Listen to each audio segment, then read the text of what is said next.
capital witnessed its worst thunderstorm in 4 years as 100 kilometers per hour squally winds hit Delhi on Monday evening. The gusty wind was accompanied by lightning strikes and heavy rain.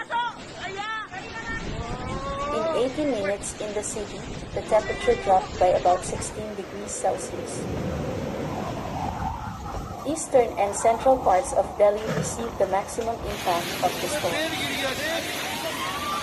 The element caused chaos on the roads, knocked down many trees, damaged the roofs of buildings and billboards. Several people were injured.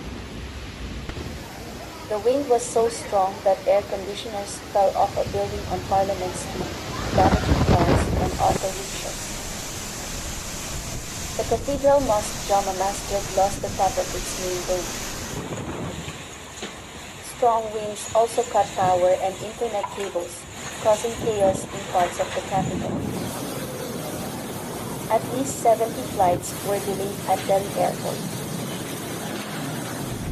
The Indian Meteorological Department attributed this to a cyclonic circulation over northwestern Rajasthan and adjacent Pakistan.